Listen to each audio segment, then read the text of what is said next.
Okay, most welcome आप सभी का। चलो शुरू करते हैं। देखो पहला क्वेश्चन फटाफट आंसर करना। ओके चलो देखो हमारा पहला क्वेश्चन क्या है। 2011 की जनगणना के अनुसार भारत में पुरुष और महिला साक्षरता दर का अंतर जरा बताओ इसमें से, है ना भाई।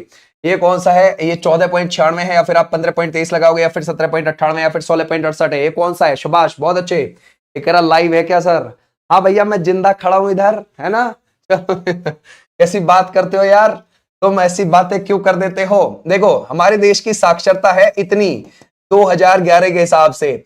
ओके, और अगर आप देखोगे जो मेल है वो मेल है 82.14% साक्षरता मेल की, यानी कि पुरुष की, और जो फीमेल की है वो कितनी है 65.46 है। और अगर आप देखोगे इन दोनों का अंतर 16.68% है। तो हमारा राइट आंसर क्या हो जाएगा, 16.68 इज द राइट आंसर। बस काम खत्म, है ना। और अगर आप देखोगे सबसे अच्छा किस राज्य में है ये, यानी कि सबसे कम प्रतिशत दोनों में अंतर जो है, अगर आप सबसे अच्छा देखोगे तो वो मेघालय में है। आप बोलोगे सर कैसे मेघालय में। देखो मेघालय में 75% साक्षरता है और वहां की जो मेल साक्षरता है वो 77 है और जो वहां की फीमेल है वो 73 है। तो 4% का अंतर है केवल वहां। लेकिन अगर आप राजस्थान को देखोगे तो राजस्थान में मामला खराब हो जाता है। राजस्थान में टोटल लिटरेसी है 66%। और अगर आप मेल को देखोगे तो मेल की वहां पर देखने को मिलेगी कितनी 79, और फीमेल की देखोगे तो वहां पर वो देखने को मिलेगी 52। तो ये तो बहुत ज्यादा अंतर हो गया राजस्थान में, तो है ना। तो सबसे खराब यहां, सबसे अच्छा यहां, ऐसे ध्यान रखोगे। ठीक है भाई, शाबाश, बहुत अच्छा आंसर कर रहे हो आप। बोलता है विश्व व्यापार संगठन का मुख्यालय कहां पर है, फटाफट बताओ। अगर हम देखें किसकी बात कर रहे हैं, WTO की बात कर रहे हैं, वर्ल्ड ट्रेड ऑर्गेनाइजेशन की बात कर रहे हैं। ये कब बना है, ये बना है 1 जनवरी 1995 में। कब बना है, 1 जनवरी 1995 में बना है। ठीक है भाई, क्लियर हो जाएगा। और जिनेवा स्विट्जरलैंड के अंदर आपको देखने को मिलेगा, है ना भाई, क्लियर हो जाएगा। जिनेवा स्विट्जरलैंड के अंदर है। ओके भाई, अगर आप देखोगे ओकोन्जो, इसकी जो अध्यक्ष है वो कौन है, ओकोन्जो है। कहां से बिलोंग करती है, नाइजीरिया से बिलोंग करती है, नाइजीरिया। ठीक है भाई, क्लियर हो जाएगा। और ये किसकी जगह आया था, गेट की जगह आया था। गेट कब बन गया था, 1943 में बन गया था। 23 देशों ने संधि पर हस्ताक्षर करे। 1 जनवरी 1948 को क्या हो गया भाई, है ना भाई। अगर आप देखोगे गेट लागू हो गया था। गेट क्या हो गया था, लागू हो गया था, ऐसे आप ध्यान रखोगे। लेकिन गेट को कब खत्म कर दिया गया, 1994 में। उसकी जगह क्या आ गया, उसकी जगह आ गया WTO, world trade organization. Clear हो जाएगा, बस काम खत्म। ठीक है भाई, आ जाओ नेक्स्ट पर। बोलता है घग्गर नदी घाटी में प्राचीन सभ्यता के किस स्थान का विकास हुआ, जरा बताओ क्या लगाओगे। कालीबंगा है, बागोड़ है, आहड़ है या फिर सोनू देख रहे हो। ठीक है, जरा बताओ इसमें से कौन सा हो जाएगा। अच्छा, जो आपके दोस्त है ना उनको एक बार बता देना कि क्लास इधर चल रही है आज, कभी वो ढूंढ रहे हो इधर उधर। ओके चलो, अगर हम देखें इसमें से कौन सा हो जाएगा, घग्गर नदी। सर ये जो घग्गर नदी है ना भाई, ये जो घग्गर नदी है, घग्गर नदी के किनारे आपको कालीबंगा देखने को मिल जाएगी। ठीक है भाई, कालीबंगा।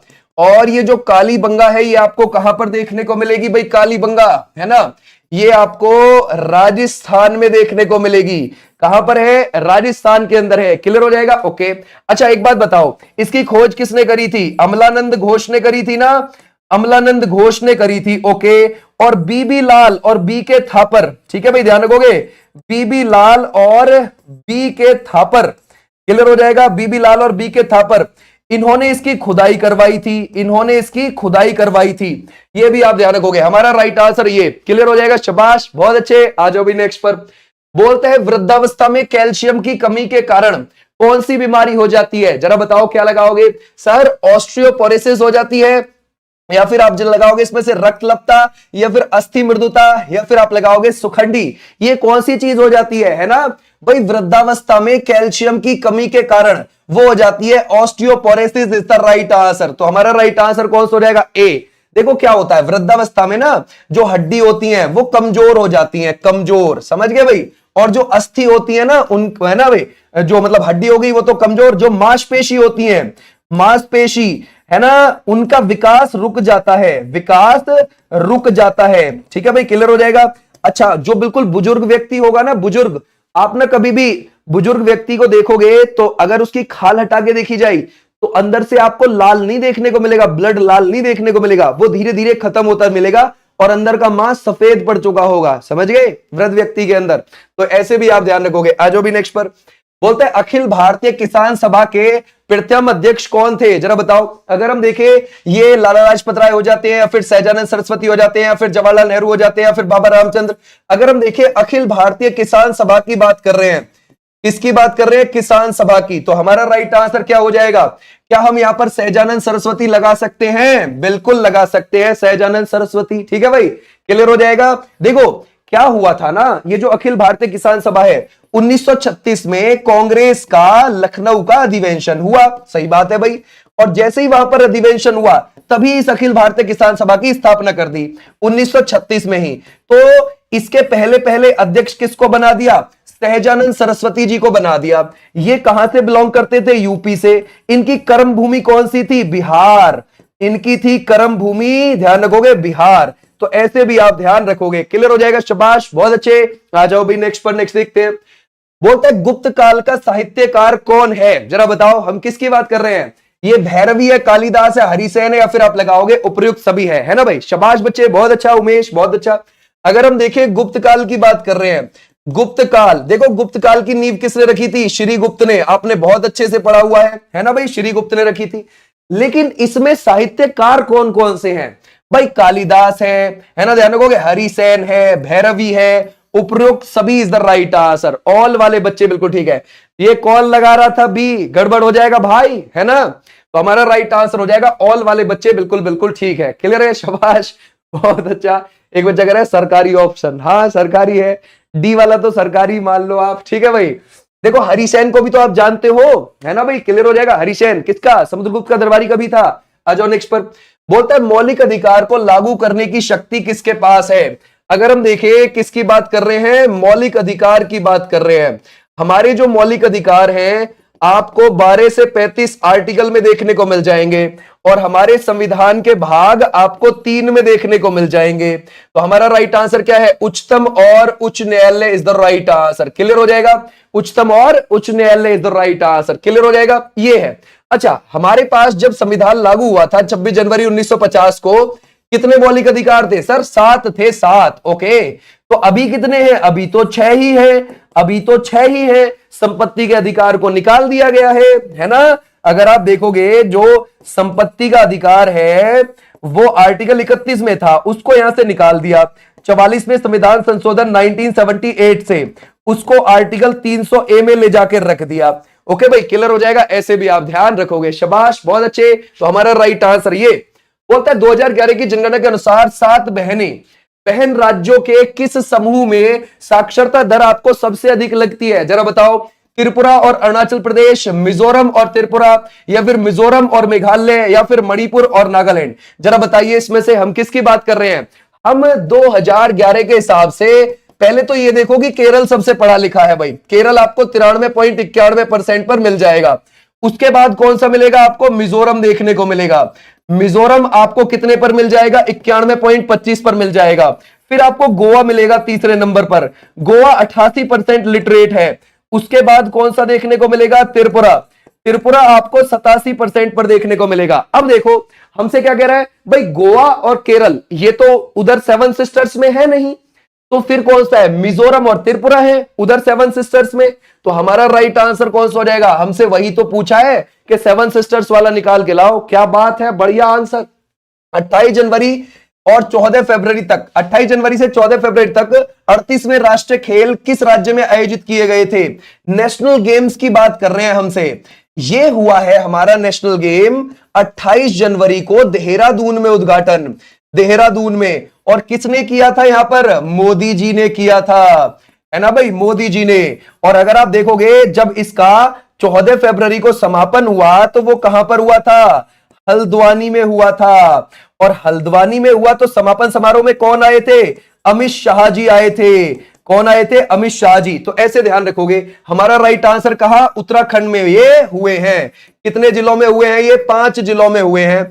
ऐसे भी आप ध्यान रखोगे, क्लियर हो जाएगा, 5 जिलों में, क्लियर हो जाएगा यहां तक, डन, बहुत अच्छे। आ जाओ भाई। अच्छा एक बात बताओ, ये 38 में तो यहां हो गए, 39 में जो होंगे 2027 में वो कहां पर होंगे, वो हो जाएंगे मेघालय में। ठीक है भाई, क्लियर हो जाएगा, कहां पर, मेघालय में होंगे वो। अच्छा एक बात बताओ, इस बार टॉप पर कौन रहा है, सर्विसेज रही है ना भाई, सर्विसेज टॉप पर। अगर हम देखेंगे 68, 26, 27, ठीक है भाई, हमारे 121 पदक आए और वो टॉप पर रहे सर्विसेज वाले। ये गोल्ड है, सिल्वर है, ब्रॉन्ज है। हमेशा ध्यान रखो, अगर हमारी प्रैक्टिस अच्छी होगी ना, पेपर में उतना ही कम टाइम लगेगा। अगर प्रैक्टिस हमारी कमजोर है तो समझ लेना पेपर में उतना ही टाइम लगेगा, और पेपर हमें टाइम के अंदर खत्म करना पड़ता है। देखा, आंसर किया, समझ गए, देखा, आंसर किया, इतनी स्पीड होनी चाहिए जीएस के अंदर, ठीक है। बोलता है चाक्यार कुथु लोक नृत्य शैली जिसमें पूरी कहानी एक ही कलाकार द्वारा प्रस्तुत की जाती है, मुख्य रूप से निम्नलिखित में से किस राज्य से आपको संबंधित लगता है? जरा बताओ क्या लगाओगे। अगर हम देखें इसमें से त्रिपुरा है, केरल है, सिक्किम है या फिर तमिलनाडु है, ये कौन सा हो जाएगा? शाबाश भाई। भाई चाक्यार कुथु एक लोक नृत्य शैली है जिसमें पूरी कहानी एक ही कलाकार द्वारा प्रस्तुत की जाती है, और ये महाभारत और रामायण पर डिपेंड करती है। किस पर करती है? अगर आप देखोगे, ये महाभारत प्लस ये रामायण पर डिपेंड करती है। ओके, क्लियर हो जाएगा। तो हमारा राइट आंसर क्या है? Kerala is the right answer. खींच गए, आ जाओ नेक्स्ट पर। सीबीआई के महानिदेशक कौन है? हम किसकी बात कर रहे हैं? सीबीआई की बात कर रहे हैं। जरा बताओ सीबीआई कब बनी है? 1963 में। हेडक्वार्टर कहां है? दिल्ली के अंदर है, और इसके महानिदेशक प्रवीण सूद इज द राइट आंसर। निम्नलिखित में से किस स्थान पर नंद भवन मंदिर उत्तर प्रदेश में स्थित है? जरा बताओ, हम किसकी बात कर रहे हैं? हम नंद भवन की बात कर रहे हैं, नंद भवन मंदिर की बात कर रहे हैं। क्या ये नंदगांव में है, सहारनपुर में है, मिर्जापुर में या फिर बस्ती में है? जरा बताओ ये कहां पर है? शाबाश। अगर हम देखें, जो ये नंद भवन मंदिर आपको देखने को मिलता है ना, ये है कहां पर? मथुरा जिले के अंदर। कहां पर? नंदगांव में। ठीक है भाई, ध्यान रखोगे, नंदगांव में है। तो हमारा राइट आंसर क्या हो जाएगा? नंदगांव। और ये कहां है? मथुरा जिले में है, यूपी में। ठीक है भाई, तो हमारा राइट आंसर क्या है? यूपी। यूपी वाले बच्चे तो कौन है जो ये मिर्जापुर लगा रहा है? कैसे काम चलेगा? रह जाओ। बोलता है महिला premier league, women premier league 2025 का खिताब किसने जीता? ये कौन सा है? चेन्नई सुपर किंग है, दिल्ली कैपिटल्स है, मुंबई इंडियंस है या फिर रॉयल चैलेंजर बेंगलोर हो जाएगा? जरा बताओ क्या लगाओगे। हम किसकी बात कर रहे हैं? Women premier league 2025। देखो ये महिलाओं की होती है, महिलाओं की, समझ गए भाई? किसकी होती है? महिलाओं की होती है। ओके, और अगर हम देखें हमारा राइट आंसर कौन सा हो जाएगा? क्या हम मुंबई इंडियंस लगा सकते हैं? Mumbai Indians is the right answer. Clear हो जाएगा, मुंबई इंडियंस। अच्छा, मुंबई इंडियंस ने किसको हरा दिया था? दिल्ली को। देखो 2023 में हुआ था, तब भी फाइनल में दिल्ली हारी और मुंबई जीत गई थी, और 2024 में हुआ तब आरसीबी जीत गई थी फाइनल में, फिर दिल्ली हार गई थी। ठीक है भाई, और 2025 को फिर मुंबई जीत गई, फिर दिल्ली हार गई। तीनों में भैया दिल्ली का ही बेड़ा गर्क हुआ, यहां पर दिल्ली ही हार गई। ठीक है भाई, क्लियर हो जाएगा। अच्छा, तो मजबूत टीम कौन सी हुई? दिल्ली ही हुई। क्यों? क्योंकि भाई तीनों बार फाइनल में पहुंची है, और तो नहीं पहुंची कोई तीनों बार फाइनल में। ओके, तो ऐसे भी आप ध्यान रखोगे। दिल्ली, अगर आप देखोगे मुंबई की कैप्टन कौन है? वो है हरमनप्रीत कौर।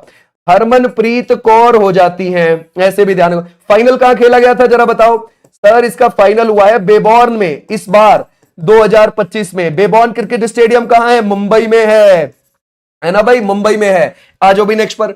बोलते हैं सोशल मीडिया कंपनी फेसबुक ने हाल ही में अपना नाम बदलकर क्या कर लिया? जरा बताओ क्या लगाओगे। ये जिप है या फिर आप लगाओगे इसमें से हाइपरलैप्स है या फिर मेटा है या फिर आप लगाओगे बूमरैंग है? देखो सोशल मीडिया से, साइबर अपराध से, है ना, राजधानी से, कुछ ऐसे टॉपिक हैं जहां पर पूछे जाते हैं यूपी पुलिस के अंदर, ध्यान रखना।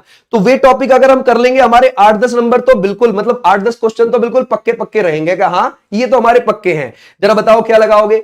अगर हम देखें सोशल मीडिया कंपनी फेसबुक ने हाल ही में अपना नाम बदलकर क्या कर लिया? वो कर लिया है बच्चे, Meta is the right answer. जो ये फेसबुक आप देखते हैं, फेसबुक, ये साल 2004 में इसकी स्थापना हुई थी, ये बात ध्यान रखना। ओके भाई, क्लियर हो जाएगा। तो हमारा राइट आंसर हो जाएगा मेटा वाले बच्चे। क्या बात है, बहुत अच्छा आंसर। बोलते हैं निम्नलिखित में से कौन सा दर्रा या फिर राज्य संघ राज्य क्षेत्र सही सुमेलित है? जरा बताओ कौन सा सही है ना भाई।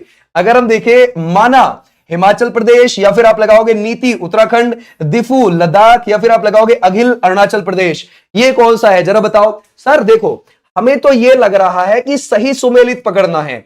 माना तो हिमाचल प्रदेश में नहीं है, ये तो उत्तराखंड के अंदर है। ओके, अब अगर हम देखें इसमें से, अघिल अरुणाचल प्रदेश में नहीं है, ये तो लद्दाख में है, ये भी गड़बड़ हो जाएगी। दिफू लद्दाख में नहीं है, ये तो अरुणाचल प्रदेश में है, दिफू दर्रा।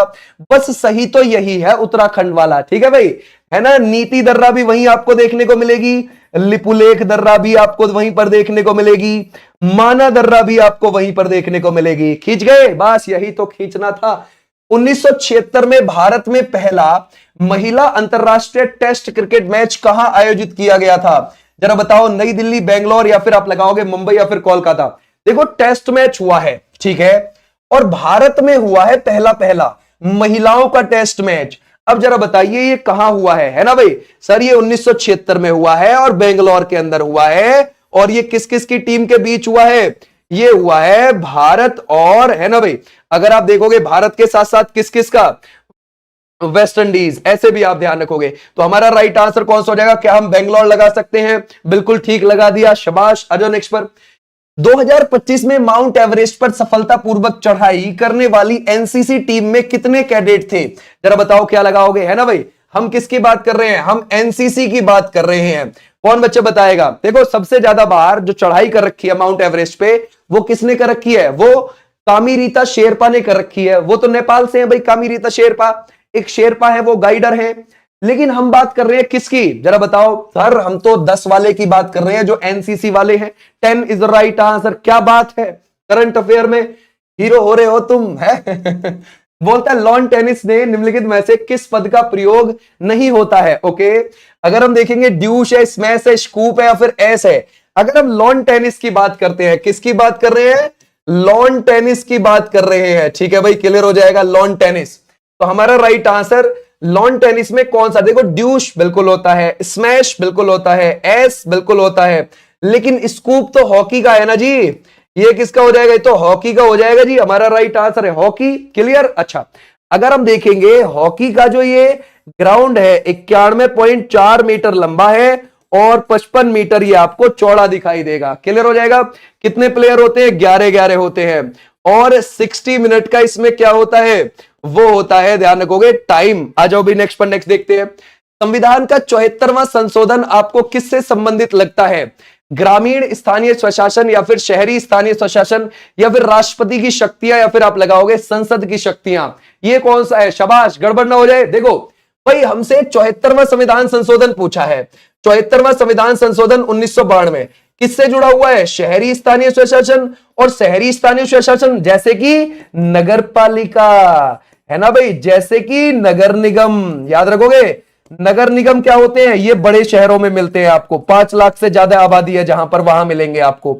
नगर पालिका जहां 20,000 से लेकर, है ना भाई, 5 लाख के बीच में आबादी है, यानी कि छोटे शहर और कस्बे में मिलेंगे नगर पालिका आपको, ठीक है। तो हमारा राइट आंसर क्या है? शहरी स्थानीय स्वशासन। काम खत्म, इतना सोचना ही नहीं है, सोचोगे तो टाइम चला जाएगा भाई। निम्नलिखित में से कौन यूरोप की सबसे लंबी नदी है? चलो देखते हैं। मैकांग है, जाम्बेजी है, या फिर आप लगाओगे सिपिक है, या फिर वोल्गा है? ओके भाई, यूरोप की अगर हमें देखनी है, जैसे मान के चलो ये हो गया रशिया वाला इलाका, ठीक है भाई, ये हो गया रशिया, और ये हो गई आपकी यहां पर यूराल पर्वतमाला, ठीक है, क्लियर हो जाएगा। इससे इधर का रशिया यूरोप में लगता है, इधर एशिया में लगता है, तो ये दोनों महाद्वीप में है। अब अगर हम देखें, यहां पर वाल्देई की पहाड़ी पड़ती हैं रशिया में, वहां से ये नदी निकलेगी और आके कैस्पियन सागर में गिर जाएगी, वोल्गा नदी। यही तो यूरोप की सबसे लंबी नदी है, ठीक है भाई, ध्यान रखोगे। ये तो क्योंकि यूरोप की इस वजह से बोल रहे हैं हम, क्योंकि इधर का रशिया यूरोप में लगता है, इसको यूरोपियन रशिया बोलते हैं, उधर के रशिया को साइबेरिया बोलते हैं जो एशिया में लगता है। कभी भी ध्यान रखना, न्यूज में अगर तुम्हें सुनने को मिले साइबेरिया में ठंड पड़ रही है, मींस रशिया का वो इलाका जो एशिया में है उसमें ठंड पड़ रही है, ठीक है। और कभी भी आपसे पूछे रशिया में ये हो गया, मींस वो किसकी बात कर रहा है? जो यूरोप में लगता है रशिया का पार्ट, उसकी बात कर रहा है, क्योंकि ज्यादातर पॉपुलेशन रशिया की यही रहती है। राजधानी भी मॉस्को इधर ही है, यानी कि रशिया की एशिया की तरफ, यूरोप की तरफ, ठीक है भाई, यूरोप की तरफ है इसकी राजधानी भी। आ जाओ भी नेक्स्ट पर। बोलता है दौल उत्सव मुख्य रूप से निम्नलिखित में से किस राज्य में मनाया जाता है? हम किसकी बात कर रहे हैं? हम दौल उत्सव की बात कर रहे हैं। तो हमारा राइट आंसर कहां का हो जाएगा? ये हो जाएगा असम का। असम में तो अंबुबाची मेला भी लगता है। कौन सा? अंबुबाची मेला भी लगता है। तो हमारा राइट आंसर क्या हो जाएगा? ये। काम खत्म। आ जाओ नेक्स्ट पर। बोलता है भारतीय संविधान का आर्टिकल 40 आपको किससे संबंधित लगेगा? ओके, हम किसकी बात कर रहे हैं? आर्टिकल 40 की बात कर रहे हैं। जरा बताओ, जीवन की सुरक्षा है, या फिर ग्राम पंचायतों का संगठन है, नागरिकों के लिए समान नागरिक संहिता है, या फिर धार्मिक मामलों का प्रबंधन करने की स्वतंत्रता है? जरा बताओ, है ना भाई। अगर हम देखें, हमारा राइट आंसर भाई आर्टिकल 40 में है ग्राम पंचायतों का संगठन, और ये किस में आता है? डीपीएसपी में आता है, डीपीएसपी हमारे संविधान के भाग 4 में है, आयरलैंड से लिए हैं, आर्टिकल 36 से 51 तक देखने को मिल जाएंगे। राइट बात है, तो हमारा राइट आंसर बस यही खींच गए, हमारा राइट हो गया। ये कुछ था इसमें? कुछ भी नहीं। अच्छा एक बात बताओ, ये डीपीएसपी में आता है, डीपीएसपी का दायित्व है, या फिर हम बोले डीपीएसपी राज्यों को जो मिले हुए राज्य सरकार को, उनका दायित्व है कि वो क्या काम करेंगे, पंचायतों का गठन करेंगे। हम पंचायतों का गठन वो कर ही नहीं पा रहे थे राज्य ढंग में, क्योंकि वो डीपीएसपी को ढंग में लागू नहीं कर पा रहे थे। तो इसलिए फिर क्या करना पड़ा हमें, इसलिए हमें 73वां संविधान संशोधन 1992 से अपनी ग्राम पंचायतों को कानूनी रूप देना पड़ गया। अब तो होना ही पड़ेगा। अब तो ध्यान रखोगे, जब ग्राम पंचायतों को कानूनी रूप मिल गया, अब तो भाई काम करना पड़ेगा। ओके भाई, अब तो काम करना पड़ेगा। पंडित राम नारायण किस वाद्य यंत्र से संबंधित थे, जरा बताओ? बांसुरी, सरोद, सारंगी या फिर गिटार? हम राम नारायण की बात कर रहे हैं, जरा बताओ इसमें से राम नारायण का संबंध क्या हो जाएगा? Sarangi is the right answer. Okay भाई, क्लियर हो जाएगा, sarangi is the right answer. अच्छा, सारंगी। अगर आपसे यूं पूछा जाए क्या जी उस्ताद सुल्तान खान का संबंध किससे है ना भाई? सुल्तान खान का संबंध वो भी इसी से हो जाएगा, सारंगी से। ठीक है भाई, क्लियर हो जाएगा, शाबाश। आ जाओ नेक्स्ट पर। निम्नलिखित में से कौन भारत की एकमात्र सार्वजनिक रूप से प्रसिद्ध महिला शहनाई वादक है? समझ गए, महिला शहनाई वादक आपने ढूंढनी है। तो हमारा राइट आंसर क्या हो जाएगा? बागेश्वरी कमर इज द राइट आंसर। क्या हो जाएगा? बागेश्वरी कमर। समझ गए, क्लियर हो जाएगा। तो हमारा राइट आंसर है। किससे शिक्षा लेती थी ये, है ना? बिस्मिल्लाह खान जी से। समझ गए भाई, बिस्मिल्लाह खान जी से। यानी कि आप कह सकते हो इनके गुरु कौन थे? बिस्मिल्लाह खान थे, क्योंकि बिस्मिल्लाह खान के दोस्त की बेटी थी ये। ओके, क्लियर हो जाएगा। आ जाओ भी नेक्स्ट पर। बोलता है भारत का क्षेत्रफल विश्व के कुल क्षेत्रफल का आपको कितना लगता है? तो भारत का जो एरिया है, अगर आप देखोगे, वो है 2.4 विश्व के भूभाग का। तो हमारा राइट आंसर ये कितना कितना है? 32,87,263 किलोमीटर स्क्वायर एरिया मिलेगा। दुनिया में 7वां बड़ा देश है। ठीक है भाई, दुनिया में कितनेवें नंबर का? 7वां बड़ा देश आपको मिलेगा। निम्नलिखित में से कौन सा खिलाड़ी टेबल टेनिस से संबंधित है? ओके, के श्रीकांत? नहीं सर, ये तो क्रिकेट से संबंधित हो जाएंगे, क्रिकेट। पंकज आडवाणी? ये तो बिलियर्ड से संबंधित हो जाएंगे, बिलियर्ड से। ओके भाई, अगर आप देखोगे मनीष नरवाल पैरा निशानेबाजी से है, किससे हो जाएंगे? पैरा शूटिंग से हो जाएंगे। ओके, और हमारा राइट आंसर कौन सा है? Manika Batra, table tennis. ठीक है भाई, table tennis star is the right answer. आ जाओ भी नेक्स्ट पर। नेक्स्ट देखते हैं, भारतीय राष्ट्रीय कांग्रेस का प्रथम विभाजन कब हुआ है? जरा बताओ, पहला विभाजन कब हुआ? इंडियन नेशनल कांग्रेस की बात कर रहे हैं हम, है ना भाई? कौन बच्चा बताएगा? जरा देखूं मैं आपका राइट आंसर कब आए। पक्की बात 7। बहुत अच्छे गेमर, वेरी गुड, बहुत अच्छा आंसर लिखा बच्चे। तो वो कौन सा है? 1907 में। ये यहां पर क्या हुआ, नरम और गरम दल इन दो भागों में बट गई थी कांग्रेस। समझ गए? नरम में जैसे कि आप कह सकते हो दादा भाई नौरोजी हो गए, जैसे कि आप कह सकते हो इसमें से फिरोज शाह मेहता हो गए, जैसे है ना भाई गोपाल कृष्ण गोखले हो गए, ऐसे। और गरम दल कौन से हो गए? जैसे कि लाला लाजपत राय हो गए, बाल गंगाधर तिलक हो गए, बिपिन चंद्र पाल हो गए, ऐसे आप लगा सकते हो। क्लियर हो जाएगा। तो सर हमारा राइट आंसर है 1907 सूरत के अधिवेशन में कांग्रेस दो धड़ में बट गई थी। क्लियर हो जाएगा, समझ गए? तो हमारा राइट आंसर ये वाले बच्चे बिल्कुल ठीक है। सितंबर 2024 में प्रतिष्ठित दादा साहेब फाल्के पुरस्कार से किसे सम्मानित किया गया? देखो भाई, ये पुरस्कार अब 2025 के लिए भी किसको मिलेगा, जरा बताओ? वो मिलेगा मोहनलाल को, जो मलयालम फिल्म के एक्टर है। मलयालम भाषा कहां चलती है? केरल में। ओके, अगर आप देखोगे मलयालम फिल्म के एक्टर हैं जो, उनका नाम क्या हो जाएगा? मोहनलाल हो जाएगा। उनको मिलेगा 2025 के लिए। ठीक है भाई, क्लियर हो जाएगा। लेकिन 2024 के लिए अगर हम देखें, 2024 में जो मिला, हमारा राइट आंसर हो जाएगा Mithun Chakraborty is the right answer. Clear हो जाएगा। देखो, ये जो मिथुन चक्रवर्ती हैं, इनको 2024 में मिला। कौन से ईयर के लिए? 2022 के लिए, राइट। अब इनको जो मलयालम फिल्म के मोहनलाल है, इनको 2025 में मिलेगा। कौन से ईयर के लिए? 2023 के लिए। ऐसे ध्यान रखना है, ठीक है? क्लियर हो जाएगी। अब देखते हैं, दादा साहेब फाल्के अवार्ड सबसे पहले 1969 में जो मिला, वो किसको मिला था? देविका रानी रॉरिक को मिला था। देविका रानी रॉरिक को मिला था। आ जाओ भी नेक्स्ट पर। बोलता है भारत की प्रथम महिला शिक्षिका कौन है? क्या सावित्रीबाई फुले लगाओगे, या फिर आप लगाओगे पंडिता रमाबाई सरस्वती है, या फिर ताराबाई शिंदे है, या फिर आप लगाओगे बेगम रुकैया सखावत हुसैन है? वो कौन हो जाएंगे, जरा बताओ, है ना? अगर हम देखें भारत की पहली महिला शिक्षिका, तो हमारा राइट आंसर है सावित्रीबाई फुले। किसकी पत्नी थी ये, है ना भाई? जरा बताओ, अगर हम देखें ये किसकी पत्नी थी जिन्होंने इनको पढ़ाया था, है ना भाई? जरा बताओ क्या लगाओगे? सावित्रीबाई फुले अगर आप देखोगे पहली महिला शिक्षिका हो जाती है हमारे देश की, पहली महिला शिक्षिका। ठीक है भाई, क्लियर हो जाएगा, ऐसे भी आप ध्यान रखोगे, क्लियर हो जाएगा, ऐसे भी आप ध्यान रखोगे, है ना भाई, पक्की बात है, बिल्कुल। गुलामगिरी इनके हस्बैंड ने लिखी है, इनके हस्बैंड का नाम क्या है जरा बताओ, है ना भाई। अगर आप देखोगे ज्योतिबा फुले नाम है उनका, ज्योतिबा फुले, याद रखोगे ज्योतिबा फुले, वो इनके हस्बैंड ने लिखी है गुलामगिरी। ठीक है भाई, गुलामगिरी किस भाषा में लिखी है, मराठी भाषा में लिखी है, मराठी, समझ गए। आ जाओ भाई नेक्स्ट पर। बोलते हैं बांग्लादेश की राजधानी क्या है, वो है बोगोटा, या फिर आप लगाओगे टोगू सिगालिप्या, या फिर आप लगाओगे इसमें से ढाका या फिर नसाऊ। बांग्लादेश हमारे पूर्व में पड़ता है, राइट बात है भाई, हमारी किस दिशा में है ये, पूर्व में पड़ता है यहां पर बांग्लादेश। और बांग्लादेश से हमारी 4096.7 किलोमीटर बाउंड्री लगती है, और हमारे 5 राज्य लगते हैं, कौन कौन से, जैसे कि वेस्ट बंगाल, जैसे कि यहां पर मेघालय, जैसे कि असम, जैसे कि त्रिपुरा, जैसे कि मिजोरम। अब अगर हम देखें ढाका उसकी क्या हो जाएगी, वो राजधानी हो जाएगी। ओके भाई, करेंसी कौन सी हो जाएगी, टका हो जाएगी, टका, टका हो जाएगी करेंसी, ये भी आप ध्यान रखोगे। ठीक है भाई, क्लियर हो जाएगा। आ जाओ भाई नेक्स्ट पर, नेक्स्ट देखते हैं क्या बोलता है, निम्नलिखित में से कौन सी जोड़ी पहाड़ी दर्रे के संदर्भ में सही है, जरा बताओ। ये कौन सा है, नाथुला अरुणाचल प्रदेश, रोहतांग सिक्किम, बोमडीला हिमाचल प्रदेश, लिपुलेख उत्तराखंड में है, जरा बताओ क्या लगाओगे, है ना भाई, ये कौन सा है, शाबाश, बहुत अच्छे, है ना। अगर हम देखें भाई नाथुला, हमें तो सिर्फ एक सही ढूंढना है, सही। नाथुला तो बिल्कुल भी देखो अरुणाचल प्रदेश में नहीं है, ये तो सिक्किम में है।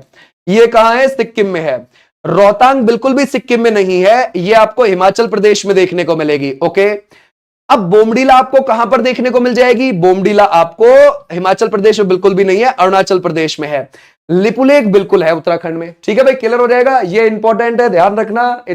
इसने देखो लास्ट में दे रखा है सही, समझ गए, तो जब भी ऐसा कुछ बड़ा आए ना तो लास्ट से ही देखना शुरू करो, क्यों सारों को पढ़ना हमें। ओके, आ जाओ नेक्स्ट पर।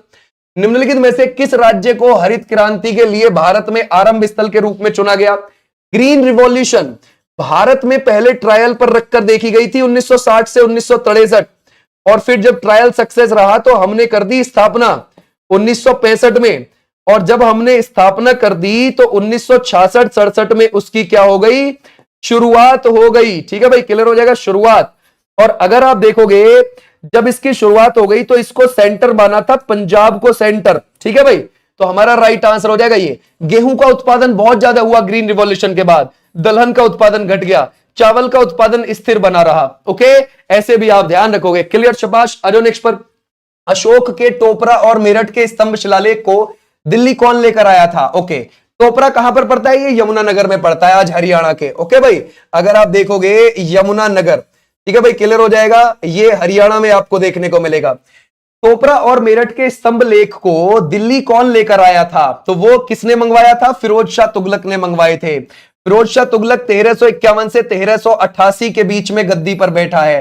ठीक है भाई, क्लियर हो जाएगा, और ये तुगलक वंश का शासक था। क्लियर हो जाएगा, समझ। ये अलाउद्दीन खिलजी कौन लगा रहा भाई, गड़बड़ हो जाएगी, है ना। हमारा फिरोज शाह तुगलक होगा। तुगलक वंश कब से कब तक चला है, ये चला है 1320 से 1414 तक चला है, ये भी आप ध्यान रखोगे, क्लियर हो जाएगा, समझ गए, तो हमारा राइट आंसर ये। आ जाओ नेक्स्ट पर। बोलते हैं सरहुल निम्न में से किस जनजाति का पारंपरिक नृत्य आपको लगता है, जरा बताओ। उरांव है, गोंड है, भतरा है, या फिर आप लगाओगे मुड़िया है। पहली बात तो ये देखो कि ये जो सरहुल है ना, ये कहां पर, झारखंड में मनाया जाता है, झारखंड में मनाया जाता है, क्लियर हो जाएगा, समझ गए। अब जरा बताओ इसमें से कौन सा हो जाएगा, है ना, ये कौन सा है, पक्की बात है, A is the right answer, Oraon जनजाति के द्वारा। ठीक है भाई, क्लियर हो जाएगा, सरहुल, तो हमारा राइट आंसर ये, क्लियर हो जाएगा, उरांव। और अगर आप देखोगे ये उरांव के साथ साथ में इसको वहां पर संथाल ट्राइब भी मनाती है। ठीक है भाई, क्लियर हो जाएगा, संथाल। और ये सरहुल मनाया कब जाता है, बसंत के समय पर मनाया जाता है। अब बसंत का जो समय है वो कब का हो जाएगा, वो हो जाएगा मार्च अप्रैल का, क्लियर हो जाएगा, मार्च अप्रैल का हो जाएगा, ये बात ध्यान रखना, क्लियर हो जाएगा, शाबाश, बहुत अच्छे। कैसे काम चलेगा ऐसे, संविधान की 11वीं अनुसूची में कितने विषय दिए गए हैं, बैक टू बैक उड़ा दे रहे हो हैं।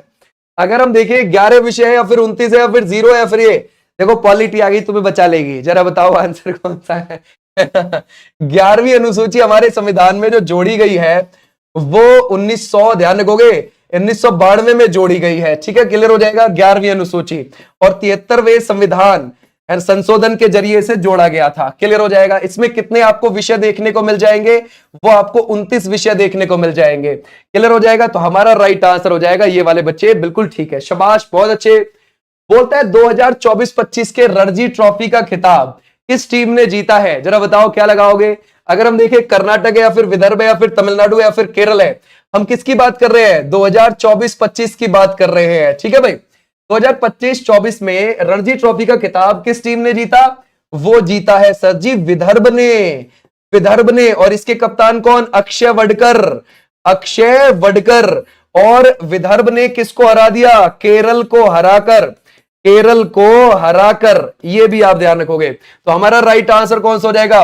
विदर्भ वाले बच्चे, बिल्कुल ठीक है। क्लियर हो जाएगा। अच्छा, रणजी ट्रॉफी शुरू कब हुई थी? और वो शुरू हुई थी 1934-35 में। अब तक सबसे ज्यादा 42 बार कौन जीती हुई है? मुंबई। ठीक है। और फाइनल में कितनी बार पहुंची हुई है? 48 बार इसने फाइनल खेला हुआ है। ये भी आप ध्यान रखोगे। आ जाओ नेक्स्ट पर। बोलता है अंडमान और निकोबार द्वीप समूह की राजधानी पोर्ट ब्लेयर का नया नाम क्या है, जिसका ऐलान केंद्र सरकार ने किया? ओके, श्री राजेंद्रपुरम है, पोर्टपुरम है, विजयपुरम है, सुभाषपुरम है। आपको क्या लगेगा? देखो, ये हमारा भारत है ना, नीचे से इसके दक्षिण पूर्व में आपको अंडमान निकोबार देखने को मिलेंगे, अंडमान और निकोबार। ठीक है भाई, क्लियर हो जाएगा। ओके, अब बात आती है यहां पर कि ये जो हमारे अंडमान निकोबार है, अंडमान और निकोबार के बीच में 10 डिग्री अक्षांश रेखा है। इसकी जो राजधानी है वो श्री विजयपुरम, कौन से द्वीप पर बसी हुई है? दक्षिण अंडमान पर बसी हुई है, दक्षिण अंडमान पर बसी हुई है। दक्षिण अंडमान पर ही ज्यादा आबादी रहती है, जहां इसकी राजधानी है वहीं आपको ज्यादा आबादी देखने को मिल जाएगी। क्लियर हो जाएगा। ये पानी में डूबे हुए पर्वत हैं, ये अराकन यामा का हिस्सा है हमारे जो अंडमान निकोबार है। राइट बात है, अराकन यामा का हिस्सा। अराकन यामा हिमालय का ही हिस्सा है। क्लियर हो जाएगा, हिमालय का हिस्सा है ये अराकन यामा। म्यांमार के अंदर भी है, हमारे हिमालय को म्यांमार में अराकन यामा के नाम से जानते हैं। ओके भाई, ओके। सिंधु घाटी सभ्यता में धौलावीरा निम्न में से किसके लिए प्रसिद्ध था? ओके, पशुपति सील के लिए, या फिर आप लगाओगे समुद्री बंदरगाह, जल संरक्षण, या फिर मिट्टी के बर्तन। ओके, अगर हम देखें, देखो भाई, ये है ऊपर वाला गुजरात का कच्छ, ये है कठियावाड़। तो ये जो कच्छ वाला इलाका है ना, इसमें एक झील पड़ती है कच्छ झील, इसमें एक द्वीप पड़ता है खादिर बेट द्वीप। कौन सा है? खादिर बेट द्वीप आपको देखने को मिल जाएगा। ओके, और अगर हम देखें हमारा राइट आंसर कौन सा हो जाएगा? जल संरक्षण। ये लोग जल संरक्षण के लिए जानते थे, है ना। क्लियर हो जाएगा। यहां से एकमात्र खेल का मैदान भी मिला है, एकमात्र खेल का मैदान भी मिला है, यानी कि स्टेडियम भी मिला है। ओके भाई, ऐसे भी आप ध्यान रखोगे। क्लियर हो जाएगा, शाबाश। आ जाओ नेक्स्ट पर। निम्नलिखित में से किस स्थान पर अशोक तीर्थ यात्रा के लिए नहीं गया था? जरा बताओ किस स्थान पर नहीं गया था? क्या आप लगाओगे सारनाथ श्रावस्ती, या फिर लुंबिनी कपिलावस्तु, गया कुशीनगर, या फिर आप लगाओगे अयोध्या हरिद्वार? सम्राट अशोक ये गद्दी पे तो 273 बीसी में बैठ गया था, लेकिन इसका जो राज्याभिषेक हुआ है वो 269 बीसी में हुआ है, और इसने कलिंग पर आक्रमण किया था 261 बीसी में। और इसके जो टोटल हैं वो 33 आपको शिलालेख देखने को मिल जाएंगे, 33 हैं, और इसमें से 14 आपको क्या देखने को मिल जाएंगे? प्रमुख हैं, 14 प्रमुख, और 7 हैं स्तंभ वाले। क्लियर हो जाएगा। तो ये जो आप 14 प्रमुख देख रहे हो, इसमें से 13वां प्रमुख ले लो, उसी में कलिंग युद्ध का वर्णन है। ओके भाई, क्लियर हो जाएगा। अब जरा बताओ कहां पर नहीं गया था? तो सर अयोध्या हरिद्वार वाला बिल्कुल ठीक है ना भाई, बिल्कुल सही, बहुत अच्छे भाई, बिल्कुल सही सोच रहे हो, यहां पर नहीं गया था। निम्नलिखित में से कौन भारत के सबसे लंबे समय तक सेवा देने वाली मुख्यमंत्री हैं? जरा बताओ क्या लगाओगे? देखो, इस क्वेश्चन में 2 क्वेश्चन है, ठीक है, लेकिन आप सिर्फ आंसर एक का ही करो। जरा बताओ क्या लगाओगे इसमें से, है ना। अगर हम देखें निम्नलिखित में से भारत में सबसे लंबे समय तक सेवा देने वाली सीएम आपको कौन सी लगती है? जरा बताओ क्या लगाओगे, है ना। क्या पक्की बात है सुषमा स्वराज लगाओगे? नहीं, ठीक है भाई, सुषमा स्वराज तो नहीं है भाई, गड़बड़ हो जाएगी, है ना। Sheila Dikshit is the right answer. Clear हो जाएगा, Sheila Dikshit is the right answer, है ना। इन्होंने 15 साल 25 दिन सेवा दी है। कहां पर? दिल्ली की सीएम रही हैं, बट दिल्ली एक केंद्र शासित प्रदेश है। हाँ, तो हमसे पूछा भी नहीं है कि राज्य बताओ या केंद्र शासित प्रदेश बताओ, है ना। क्लियर हो जाएगा। अगर राज्य पूछता तो फिर ये वाला सिस्टम हट जाता, फिर तो हम जयललिता जी को लगा के आते 14 साल, ठीक है भाई, 14 साल 124 दिन के लिए, फिर तो हम इनको लगाते, तमिलनाडु की सीएम रही थी ये। लेकिन हमसे तो ना राज्य पूछा, ना केंद्र शासित प्रदेश, बस ये पूछा सबसे ज्यादा बताओ, तो सबसे ज्यादा फिर हम ये लगा देंगे। ठीक है, क्लियर हो जाएगा। आ जाओ नेक्स्ट। बोलता है राज्य लोक सेवा आयोग के अध्यक्ष और अन्य सदस्यों की नियुक्ति कौन करता है? जरा बताओ क्या लगाओगे। अगर हम देखें, राज्य के मुख्यमंत्री करते हैं, केंद्रीय कार्मिक लोक शिकायत और पेंशन मंत्री करते हैं, भारत के राष्ट्रपति करते हैं, या फिर राज्य के राज्यपाल करते हैं? कौन करते हैं? जरा बताओ क्या लगाओगे। अगर हम देखें राज्य लोक सेवा आयोग, ओके, देखो चाहे तो हमारा यूपीएससी हो, यूनियन पब्लिक सर्विस कमीशन हो, चाहे हमारा स्टेट पब्लिक सर्विस कमीशन हो, ये दोनों ही आपको 315 से 323 आर्टिकल में देखने को मिल जाएंगे। ठीक है भाई, क्लियर हो जाएगा। और संविधान के भाग आपको ये 14 में देखने को मिल जाएंगे, ये भी आप ध्यान रखोगे। अब जरा बताओ हमारा राइट आंसर क्या है। क्या हम भारत के राष्ट्रपति लगाएंगे? भाई अगर यूपीएससी होता तो लगाते, यूपीएससी के अध्यक्ष और सदस्य की नियुक्ति प्रेसिडेंट करता है, राज्य के राज्यपाल करेगा। ध्यान रखोगे, जहां भी स्टेट पब्लिक सर्विस कमीशन की बात आएगी तो हमारा राइट आंसर क्या हो जाएगा? डी वाले बच्चे बिल्कुल ठीक है। आ जाओ नेक्स्ट पर। भूटान की आधिकारिक भाषा बताओ, ये कौन सी है? हिंदी है, अंग्रेजी है, जोंखा है, या फिर आप लगाओगे उर्दू है? अगर हम देखें, हम किसकी बात कर रहे हैं? भूटान की आधिकारिक भाषा की बात कर रहे हैं।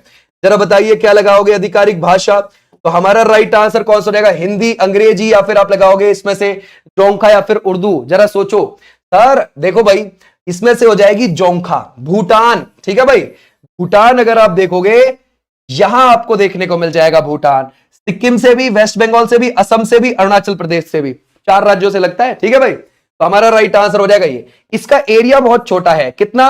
38,39,4 आप कह सकते हो, 38,394, ये भी आप ध्यान रखोगे। और अगर आप देखोगे, इसकी जो राजधानी है वो कौन सी हो जाएगी? थिम्पू आपको राजधानी देखने को मिलेगी। क्लियर हो जाएगा, तो हमारा राइट आंसर हो जाएगा जोंखा वाले बच्चे बिल्कुल ठीक है। क्लियर है, शाबाश। आ जाओ नेक्स्ट पर। क्वाड शिखर सम्मेलन 2024 की किस शहर में आयोजित हुआ? ओके, हमसे क्वाड के बारे में पूछ रहा है। क्वाड में कौन कौन आते हैं? एक भारत आता है, एक जापान आता है, एक यूएस आता है, एक ऑस्ट्रेलिया आता है ना भाई, ऑस्ट्रेलिया, ये आपको देखने को मिलेगा। अब जरा बताओ, इसमें से कहा हुआ था? ये डेलावेयर में हुआ। डेलावेयर ये कहां पर है? ये अमेरिका में मिलेगा। ठीक है भाई, वहीं पर हुआ था ये 2024 का। 2025 का कहां पर होगा? ये भारत में होगा, है ना भाई। देखो ट्रंप के साथ हमारे इतने अच्छे रिश्ते तो नहीं है भाई, देखो होता है या नहीं अब 2025 में। ओके भाई, आ जाओ नेक्स्ट पर। बोलता है निम्नलिखित में से किस मुगल शासक ने दीन पनाह की नींव रखी थी लेकिन इसे पूरा नहीं कर सका था? जरा बताओ। ये जो देखो दिल्ली है ना, दिल्ली में 7 प्राचीन शहर आपको देखने को मिल जाएंगे। 7 शहर हैं यहां पर दिल्ली में। ठीक है भाई, उसमें से एक दीन पनाह भी है। दीन पनाह, ये जो दीन पनाह बनवाया था ये हुमायूं ने बनवाया था। और हुमायूं 1530 से 1540 तक एक बार यह गद्दी पे बैठा, फिर दोबारा से कमबैक किया, 1555 से 1556 तक बैठा। और 1556 में इसी दीन पनाह में एक इसने लाइब्रेरी बनाई थी, पुस्तकालय, उसकी सीढ़ी से गिरकर इसकी मौत हो गई थी। ठीक है भाई, तो ऐसे भी आप ध्यान रखोगे। हमारा राइट आंसर है हुमायूं। क्लियर हो जाएगा, शाबाश। अच्छा एक बात बताओ, जो हुमायूं है, हुमायूं नामा किसने लिखी है हुमायूं के ऊपर? है ना भाई, जरा बताओ वो किसने लिखी है? क्या हम गुलबदन बेगम लगा सकते हैं? ठीक है भाई, क्या हम गुलबदन बेगम लगा सकते हैं, जो हुमायूं की सिस्टर थी? ठीक है भाई, आ जाओ नेक्स्ट पर। ज्ञान प्राप्त करने से पहले भगवान महावीर का क्या नाम था? जरा बताओ क्या लगाओगे। अगर हम देखें, ये कौन सा है? वर्धमान है, अंशुमन है, या फिर सुधाकर है, या फिर आप लगाओगे सोमदत्त है? ये कौन सा है? हम किसकी बात कर रहे हैं? हम ज्ञान प्राप्त करने से पहले की बात कर रहे हैं। ठीक है भाई, करने से पहले की बात कर रहे हैं। जरा बताओ इसमें से क्या हो जाएगा हमारा एक राइट आंसर। सर ऐसा था, ये जो वर्धमान महावीर है ये जैन धर्म के 24वें तीर्थंकर थे। ठीक है, और इनके पिता का नाम क्या था? सिद्धार्थ। ये भी आप ध्यान रखोगे। और देखो भगवान बुद्ध के बचपन का नाम भी क्या था? सिद्धार्थ। वहां से रिलेट मत करने लगना, गड़बड़ हो जाएगी। ये अलग सिद्धार्थ है जो इनके पिता है। ठीक है भाई, और इनकी जो माता है वो कौन है? वो हो जाएंगी त्रिशला। ये भी आप ध्यान रखोगे। ठीक है भाई, कौन हो जाएंगी? त्रिशला हो जाएंगी। ओके, तो हमारा राइट आंसर क्या हो जाएगा? वर्धमान वाले बच्चे बिल्कुल बिल्कुल ठीक है, खींच गए, शाबाश। है ना भाई, Vardhaman is the right answer, है ना। वर्धमान, ज्ञान प्राप्त करने से क्या पूछ रहा है? क्योंकि भाई ज्ञान प्राप्त करने से पहले क्या नाम था? तो वो था वर्धमान। क्लियर हो जाएगा, 24वें जैन तीर्थंकर थे। आज भी नेक्स्ट पर। बोलता है महाराजा रंजीत सिंह कप, आगा खां कप और रंगास्वामी कप ये किस खेल से संबंधित हैं? क्या ये आपको फुटबॉल से लगेंगे, हॉकी से, कुश्ती से, या फिर गोल्फ से? सर ये तो सारे ही हॉकी से हैं। हमारा राइट आंसर है हॉकी का विश्व कप 1971 में स्पेन में हुआ था। स्पेन को ही हराकर पाकिस्तान जीत गया था। पाकिस्तान का राष्ट्रीय खेल भी है ये, तो उसको ये 4 बार जीता हुआ है हॉकी विश्व कप को। भारत ने 1975 में हॉकी विश्व कप जीता हुआ है, ये भी आप ध्यान रखोगे। भारत ओलंपिक में पुरुष की जो टीम है, ध्यान रखोगे हॉकी की, वो हमारी 8 गोल्ड लेकर आ रखी है। ओके, क्लियर हो जाएगा। 8 गोल्ड और 1 सिल्वर और 4 ब्रॉन्ज, टोटल 13 पदक लेकर आए हुए हैं हम। ओके भाई, आ जाओ नेक्स्ट पर, नेक्स्ट देखते हैं। बोलते हैं किस अंतरराष्ट्रीय खेल संगठन ने फुटबॉल फॉर स्कूल F4S के तहत 9.6 लाख फुटबॉल उपलब्ध करवाए, जिसे केंद्र सरकार ने बच्चों में बांटा। देखो ये किसने शुरू किया है, ये जो F4S अभियान है फुटबॉल फॉर स्कूल, ये फीफा ने शुरू किया, 2023 में शुरू किया। किसके साथ मिलकर शुरू किया है, ये किया है यूनेस्को के साथ मिलकर। समझ गए भाई, किसके, यूनेस्को के साथ मिलकर किया है, ये भी आप ध्यान रखोगे। क्लियर हो जाएगा, समझ गए। तो हमारा राइट आंसर ये।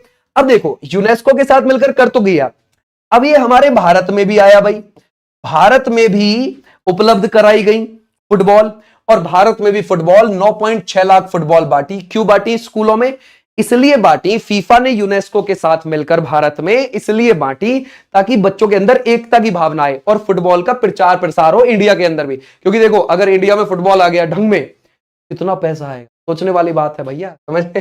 अभी उस हिसाब से आया नहीं है, बस क्रिकेट ही है, क्रिकेट में ही पैसा पैसा है, आपको पता है। बोलते हैं एमएस पावर पॉइंट का उपयोग क्या है, जरा बताओ। ये कौन सा है, वर्ड प्रोसेसिंग प्रोग्राम है, या फिर स्प्रेडशीट प्रोग्राम है, या फिर डेटाबेस प्रोग्राम है, या फिर प्रेजेंटेशन प्रोग्राम है, जरा बताओ क्या लगाओगे इसमें से। अगर हम देखें ये कौन सा एमएस पावर पॉइंट का उपयोग, तो ये कौन सा हो जाएगा, एमएस पावर पॉइंट को हम क्यों यूज में लाते हैं, जरा बताओ। शाबाश अलोन बॉय, बहुत अच्छा लिख रहे हो भाई, है ना भाई, बहुत बढ़िया सर, प्रेजेंटेशन प्रोग्राम है। ओके, आ जाओ भाई नेक्स्ट पर। बोलता है खेलो इंडिया पैरा गेम्स 2025 का कौन सा राज्य पदक तालिका में टॉप पर रहा है, शीर्ष पर रहा है, जरा बताओ कौन सा रहा। अगर हम देखें खेलो इंडिया पैरा गेम्स की बात कर रहे हैं 2025 की, ठीक है, ये जो खेलो इंडिया पैरा गेम्स है ना भाई, खेलो इंडिया पैरा गेम्स है, ये कौन सा हो जाएगा, हम 2025 की बात कर रहे हैं, ठीक है भाई। तो हमारा राइट आंसर कौन सा हो जाएगा, इसमें हरियाणा रहा जी टॉप पर, कितने पदक लाके, 104 पदक लाके, क्लियर हो जाएगा। और अगर आप देखोगे ये 20 से 27 मार्च के बीच में हुआ है, और ये दिल्ली में हुआ है, और दिल्ली में कितनी जगह पर हुआ है, 3 जगह पर हुआ है। 2023 में इसका पहला संस्करण हुआ था, 105 पदक लाकर टॉप पर हरियाणा ही रहा था, समझ गए उस समय पर, ये भी आप ध्यान रखोगे, ठीक है, क्लियर हो जाएगा। शाबाश, बहुत अच्छे। आ जाओ भी नेक्स्ट पर, नेक्स्ट देखते हैं। बोलता है टैरिफ और व्यापार संबंधित सामान्य करार को वर्ष में औपचारिक रूप दिया गया था, जरा बताओ क्या लगाओगे। सर ये क्या कह रहा है, 1991, 1995, या फिर आप लगाओगे 1947 या फिर 2002। ये कह रहा है टैरिफ और व्यापार संबंधी सामान्य करार को कितने वर्ष में औपचारिक रूप दिया गया, क्या बोला, जरा सोचो। कह रहा है गेट को किस वर्ष रूप दिया गया है, गेट, क्लियर है, जरा सोचो। अगर हम देखेंगे गेट की बात कर रहे हैं, ठीक है भाई, क्लियर हो जाएगा गेट। अगर हम देखें ये जो गेट है, अगर आप देखोगे हमारा राइट आंसर गेट 1947 में बना है, और 23 देशों की, ध्यान रखोगे, संधि से बना है, और इसको लागू 1948 में किया गया था 1 जनवरी में। तो हमसे तो यही कह रहा है कि कब बना है, ठीक है भाई, ध्यान रखोगे, हमारा राइट आंसर है 47। फिर गेट की जगह क्या आ गया था, गेट की जगह आ गया था 1994 में गेट को खत्म कर दिया, गेट की जगह आ गया था WTO 1 जनवरी 1995 में, क्लियर हो जाएगा ऐसे। तो हमसे ये पूछ रहा है कि गेट कब बना था। ओके, आ जाओ नेक्स्ट पर। बोलता है किस देश में निर्मित स्टेल्थ युद्धपोत INS तमाल जुलाई 2025 में इंडियन नेवी में शामिल हो गया। ये रूस है, फ्रांस है, अमेरिका या फिर ब्रिटेन है, जरा बताओ इसमें से कौन सा लगाओगे। देखो किसी दूसरे देश में बनने वाला, या फिर हम बोले विदेश में बनने वाला, पहला आपको ये देखने को, मतलब आखिरी आपको देखने को मिलेगा, इसके बाद हम विदेश में नहीं बनवाएंगे अपना कोई भी INS युद्धपोत। आखिरी है ये INS तमाल जो विदेश में बना है। तो ये कहां बना है, पक्की बात है, रशिया के अंदर बना है, याद रखोगे, कहां पर, रूस में। यानी कि विदेश में बनने वाला आखिरी युद्धपोत है, विदेश में बनने वाला आखिरी युद्धपोत है ये, ऐसे आप ध्यान रखोगे, क्लियर हो जाएगा। आ जाओ भी नेक्स्ट पर। बोलता है अकेले इंग्लिश चैनल इंग्लैंड और फ्रांस के बीच तैरकर पार करने वाले सबसे उम्रदराज भारतीय कौन बन गए हैं, जरा बताओ। सिद्धार्थ अग्रवाल बन गए हैं, या फिर आप लगाओगे राजेंद्र पटेल बन गए हैं, श्रीकांत विश्वनाथ बन गए हैं, या फिर आप लगाओगे अखिलेश कुमार बन गए हैं। ये कौन सा हो जाएगा, जरा बताओ। शाबाश भाई, कौन बन गए हैं, है ना भाई, बहुत अच्छे है ना भाई, बहुत बहुत बढ़िया, कई सारे बच्चे बिल्कुल ठीक कर रहे हैं, है ना, गड़बड़ ना हो जाए, शाबाश, कर सकते हो, पक्की बात है। विश्वनाथन वाले नहीं है भाई, गड़बड़ हो जाएगी। ए वाले बच्चे बिल्कुल ठीक है ना, जो सिद्धार्थ अग्रवाल लगा रहे हैं वो बिल्कुल ठीक है, ये 49 के हैं, और जो श्रीकांत विश्वनाथन है ये आपको 46 के देखने को मिलेंगे, ये 46 के हैं, ठीक है भाई। कौन है जो ये 53 एज लगा रहा है, रह जाओ। भारतीय मैंगो मानिया की शुरुआत किस देश में की गई थी? हम किसकी बात कर रहे हैं? मैंगो मानिया की शुरुआत कर रहे हैं। ये सऊदी अरब में है, या फिर संयुक्त अरब अमीरात यूएई में है, या फिर ओमान, या फिर कतर में है? जरा बताओ क्या लगाओगे इसमें से, है ना। तो सर अगर हम देखें मैंगो मानिया यूएई में, समझ गए भाई, पता है 2024 में हमने 12,000 मीट्रिक टन आम सप्लाई करे हैं यहां पर, समझ गए, तो ये भी आप ध्यान रखोगे। आ जाओ नेक्स्ट पर। बोलता है उंगलिल ओरुवन आप में से एक निम्नलिखित में से किस मुख्यमंत्री की आपको आत्मकथा लगती है? जरा बताओ सर, ये एम के स्टालिन की है, या फिर चंद्रशेखर राव की है, या फिर बसवराज बोम्मई की है, या फिर पिनरई विजयन की है? जरा बताइए इसमें से किसकी हो जाएगी? सर अगर हम देखेंगे ये तो एम के स्टालिन की है, और ये कहां के हैं? तमिलनाडु के आपको सीएम देखने को मिलेंगे। कब से बने, कब बने थे? मई 2021 में बने थे सीएम। तो हमारा राइट आंसर हो जाएगा ये वाले बच्चे, बिल्कुल ठीक है। बोलता है एशिया प्रशांत आर्थिक सहयोग एपेक की स्थापना ये किस वर्ष की गई है? जरा बताओ, एपेक के बारे में पूछ रहा है इस बार। एपेक में 21 देश आते हैं, कितने देश आते हैं सर? इसमें 21 देश आते हैं, और सिंगापुर के अंदर देखने को मिलेगा हेडक्वार्टर इसका, और हमारा राइट आंसर क्या हो जाएगा? 1989। ठीक है भाई, ध्यान रखोगे, 1989 is the right answer. Clear हो जाएगा, शाबाश। आ जाओ नेक्स्ट पर।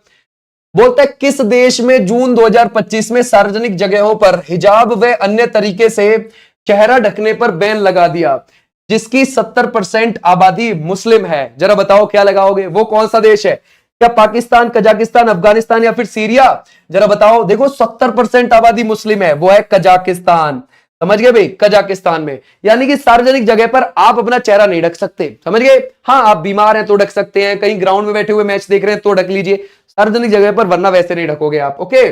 बैन है। पीएम मोदी को जुलाई 2025 में किस राष्ट्रपति जॉन महामा ने वहां का नेशनल अवार्ड दिया है? जरा बताओ। जॉन महामा, आपको ध्यान होना चाहिए 2 से लेकर 9 जुलाई 2025 तक, 2 से लेकर 9 जुलाई 2025 तक ये 5 देशों की यात्रा पर गए थे। कौन? मोदी जी। ये भी आप ध्यान रखोगे, ठीक है भाई, क्लियर हो जाएगा। अब उसमें से एक ये भी देश है, तो कौन सा? घाना। ठीक है भाई, ध्यान रखोगे, घाना। अच्छा वो कहां कहां गए थे? देखो वो गए थे 2 से 9 जुलाई के बीच में, एक तो नामीबिया और एक घाना, 2 देश तो अफ्रीका के हो गए। और साउथ अमेरिका के कौन कौन सा देश हो गया? जैसे कि एक अर्जेंटीना हो गया, एक आपको यहां पर ब्राजील मिलेगा, एक त्रिनिदाद टोबैगो मिलेगा। ठीक है भाई, क्लियर हो जाएगा। ऐसे आप ध्यान रखोगे, हमारा राइट आंसर ये वाले बच्चे बिल्कुल ठीक है। तो इन 5 देशों की यात्रा पर गए थे। वेल्लोर में सिपाही विद्रोह किस वर्ष हुआ था? जरा बताओ। देखो क्या हुआ, नवंबर में, नवंबर 1805 की बात है। नवंबर 1805 में तमिलनाडु के वेल्लोर में, उस समय पर तो वेल्लोर मद्रास प्रेसिडेंसी में आता था, तो क्या हुआ वहां पर अंग्रेजों ने ड्रेस कोड लागू कर दिया सिपाहियों के लिए। बोला कि जो मुस्लिम है वो दाढ़ी नहीं रखेंगे, जो हिंदू है वो तिलक नहीं लगाएंगे। अब भड़क गए सिपाही, और ये क्या हुआ कि 10 जुलाई 1806 को उन्होंने विद्रोह कर दिया, और 200 अंग्रेजों को मौत के घाट उतार डाला। अंग्रेजों ने बदले में 600 लोगों की हत्या करी, समझ गए। तो ऐसे आप ध्यान रखोगे। तो 1857 से पहले एक क्रांति हो चुकी थी हमारे देश में, छोटी सी, समझ गए। आ जाओ नेक्स्ट पर। पीएम मोदी को जुलाई 2025 में किस देश की प्रधानमंत्री कमला प्रसाद बिसेसर ने वहां का नेशनल अवार्ड दिया है? जरा बताओ क्या लगाओगे। देखो कमला प्रसाद बिसेसर, अभी हमने देखा वो 5 देशों की यात्रा पर थे, तो कमला प्रसाद बिसेसर इनमें से किसकी हैं? जरा बताओ। प्रधानमंत्री हैं त्रिनिदाद एंड टोबैगो की। हमारा राइट आंसर ये, आराम से याद रख सकते हैं। बोलता है देश के नए कैबिनेट सेक्रेटरी कौन बन गए हैं? क्या राजीव सिन्हा बने हैं, टीवी सोमनाथन बने हैं, राजीव गौबा, या फिर सामंत गोयल बने हैं? जरा बताओ। शाबाश भाई। अगर हम देखें नए कैबिनेट सेक्रेटरी, तो हमारा राइट आंसर है TV Somanathan is the right answer. Clear, शाबाश। आ जाओ नेक्स्ट पर। तंबाकू नहीं है वो, कौन लिख रहा है ये? त्रिनिदाद एंड तंबाकू। रह जाओ, अभी तंबाकू की लत गई नहीं है। इतना जीएसटी लगने के बाद भी क्या करके मानोगे भाई? 500% पे ले जाके मानोगे। बोलता है दिल्ली सरकार ने वित्त वर्ष 2025-26 के लिए कितनी रकम के खर्च का बजट विधानसभा में पेश किया है? तो हमारा राइट आंसर क्या हो जाएगा? 1 lakh crore is the right answer. Clear हो जाएगा। और अभी यहां पर फरवरी 2025 में ही क्या हुए थे? चुनाव हुए थे 70 विधानसभा सीटों पर। ठीक है, क्लियर हो जाएगा। और अगर आप देखोगे 70 में से 48 कौन जीत गई थी? बीजेपी। और 22 कौन जीत गई थी? वो जीत गई थी आम आदमी पार्टी। और सीएम कौन बन गई? फिर सीएम बन गई यहां पर रेखा गुप्ता। ठीक है भाई, क्लियर हो जाएगा, शाबाश। आ जाओ नेक्स्ट पर। बोलता है किरा ये महिलाओं के लिए पारंपरिक पोशाक है। ठीक है भाई, भूटान, नेपाल, म्यांमार या फिर श्रीलंका, तो ये आपकी कहां पर देखने को मिल जाएगी? किरा, किरा आपको देखने को मिल जाएगी भूटान की महिलाओं की। और घो यहां के पुरुष पहनते हैं, यहां के पुरुष पहनते हैं, ऐसे भी आप ध्यान रखोगे। क्लियर हो जाएगा, शाबाश। आ जाओ नेक्स्ट पर। होता है वर्ष 2026 में ब्रिक्स की अध्यक्षता किसके पास